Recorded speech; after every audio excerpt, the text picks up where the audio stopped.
కడపలో చూసుకున్నట్లయితే పాడా పనుల్లో కోట్ల రూపాయల నిధులు దుర్వినియోగమయ్యాయని విజిలెన్స్ ప్రాథమికంగా గుర్తించింది. అయితే మునుపటి తనిఖీలపై ఉన్నతాధికారులు అసంతృప్తి వ్యక్తం చేస్తూ మళ్లీ విజిలెన్స్ కు ఆదేశించడానికి కారణాలేంటి, ఏ శాఖల పనులపై ప్రధానంగా తనిఖీలు జరగనున్నాయి? ఇక ఇదే అంశానికి సంబంధించిన మరింత సమాచారం మా ప్రతినిధి సుబ్బారెడ్డి అందిస్తారు లైవ్ ద్వారా. సుబ్బారెడ్డి, చెప్పండి, ఈ అంశానికి సంబంధించి మీ దగ్గర ఉన్న లేటెస్ట్ అప్డేట్స్ ఏంటి? Lakshmi, good morning Lakshmi. ఏదైతే కడప జిల్లాలో ఉండేటువంటి పులివెందుల నియోజకవర్గం అంటే ఒక ప్రాధాన్యతకు సంబంధించినటువంటి అని చెప్పుకోవచ్చు. ఎందుకంటే మాజీ ముఖ్యమంత్రి సొంత నియోజకవర్గం అయినటువంటి పులివెందులలో గత ప్రభుత్వంలో పులివెందుల పట్టణాభివృద్ధి సంస్థ పాడా అనేటువంటిది ఒకటి క్రియేట్ చేసినటువంటి పరిస్థితి. అయితే ఈ పాడా కింద అప్పట్లో గత ప్రభుత్వంలో దాదాపు 3,500కు సంబంధించినటువంటి ప్రాంతాలు, అంటే అటు పల్లెలు, పట్టణాలు, అంటే పులివెందుల పట్టణ పరిధిలో ఉండేటువంటి ప్రాంతాలు, వీళ్ళన్నిటి కలిసి దాదాపు 640 కోట్ల రూపాయల ఖర్చు చేసినటువంటి పరిస్థితి ఉంది.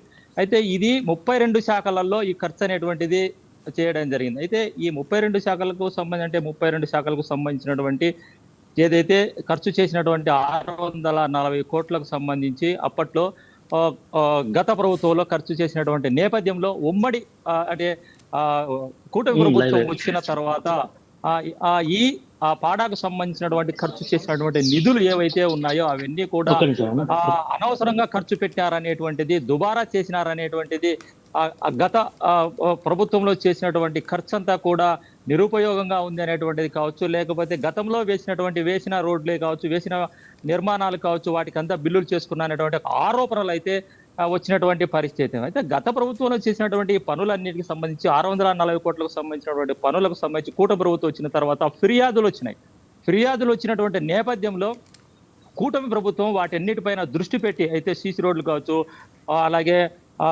గ్రామీణ ప్రాంతాల్లో భవనాలు కావచ్చు, రోడ్లు కావచ్చు, డ్రైన్ కావచ్చు, వీటన్నిటిపైన దృష్టి పెట్టి వచ్చినటువంటి ఫిర్యాదులకు సంబంధించి కూటమి ప్రభుత్వం వచ్చిన తర్వాత విజిలెన్స్ కు ఆదేశాలు జారీ చేసినటువంటి పరిస్థితి. ఎందుకంటే గతంలో చేసినటువంటి పనులన్నింటిని కూడా విచారణ చేసి సంబంధిత శాఖల్లోకి వెళ్ళి విచారణ చేపట్టి నివేదిక ఇవ్వాలనేటువంటిది కూటమి ప్రభుత్వం వచ్చిన తర్వాత వాటిపైన దృష్టి పెట్టినటువంటి. అయితే ఏదైతే గత సంవత్సరము ఏప్రిల్ మాసంలో విజిలెన్స్ అధికారులు విచారణ చేసినటువంటి పరిస్థితిలో దాదాపు 9 కోట్ల రూపాయల నిధులు దుర్వినియోగమైనటువంటి అనేది, అలాగే దానికి సంబంధించినటువంటి రికవరీ చేయాలనేటువంటి ఒక నివేదిక ప్రభుత్వానికి ఇవ్వడం జరిగింది.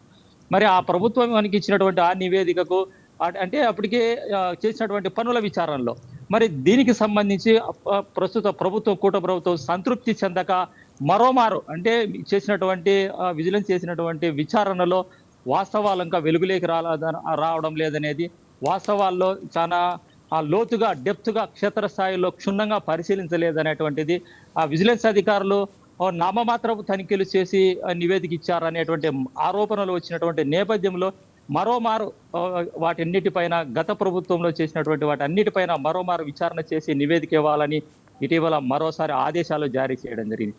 మరి గత ప్రభుత్వంలో చేసినటువంటి ఈ పాడాకు సంబంధించినటువంటి వాటిని విచారణ చేసి మరోమారు వాస్తవాలు వెలుగులోకి తీసుకొస్తారా, లేకపోతే క్షేత్రస్థాయిలో పరిశీలించి దాదాపు 640 కోట్లలో ఎంతవరకు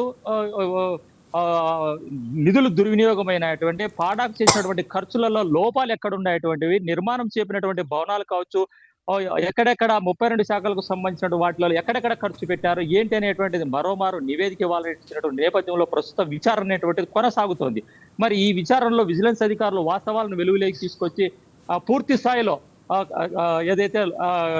స్థాయిలో చేసినటువంటి నివేదికలో ఎంత దుబారా చేసినటువంటి నివేదిక ఇస్తారా, లేకపోతే ఇప్పుడు కూడా నామమాత్రంగా విచారణ చేసి తూతూ మంత్రంగా విచారణ చేసి అందుకు సంబంధించినటువంటి ప్రభుత్వానికి నివేదిక ఇస్తారా అనేటువంటిది మరి ఈ విచారణలో బట్టబయలేటువంటి పరిస్థితి. అయితే ఈ ఇచ్చేటువంటి నివేదికతో కూటమి ప్రభుత్వంకు సంబంధించినటువంటి అధికారులు కావచ్చు, ప్రభుత్వం కావచ్చు, సంతృప్తి చెందుతుందా, లేకపోతే మరీ విజిలెన్స్ అధికారులకు ఆదేశాలు జారీ చేసి సంబంధిత నివేదిక సరిగ్గా లేదనేటువంటి ఇచ్చినటువంటి ఏదైతే నివేదిక ఇస్తే అందుకు సంబంధించినటువంటి శాఖ అధికారులపైన చర్యలు తీసుకుంటారనేటువంటిది ఈ వచ్చినటువంటి నివేదిక పైన ఆధారపడి ఉంటుంది.